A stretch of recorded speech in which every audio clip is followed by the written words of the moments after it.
అయితే బీటా మనకు ఎట్లా అన్ని వీడియోలు అయితే చూద్దాం. ట్రైనింగ్ అయితే ఇస్తున్నాను ఆ బీటాకు. ఇక నా బీటా మీరు చూడండి. ట్రైనింగ్ అయితే మనకు ఒక పెన్ ఉన్న ఏదైనా ఉన్నా మనకు సరిపోతుంది. హలో గైస్, ఇక్కడైతే నేను మిర్రర్ పెడుతున్నాను కదా.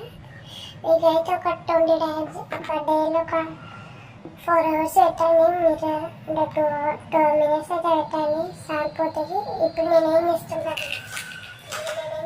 అంటే ఇంకా చూడండి మా ఎట్లా గ్యాస్ చూడండి, ట్రైనింగ్ ఇస్తే చూడండి. ఇందండి గ్యాస్ మా ట్రైనింగ్ చూడండి. ట్రైనింగ్ ఇస్తాను చూడండి. ఉంది మన గ్యాస్ చూడండి. ఈ ఫేర్ చేస్తుంది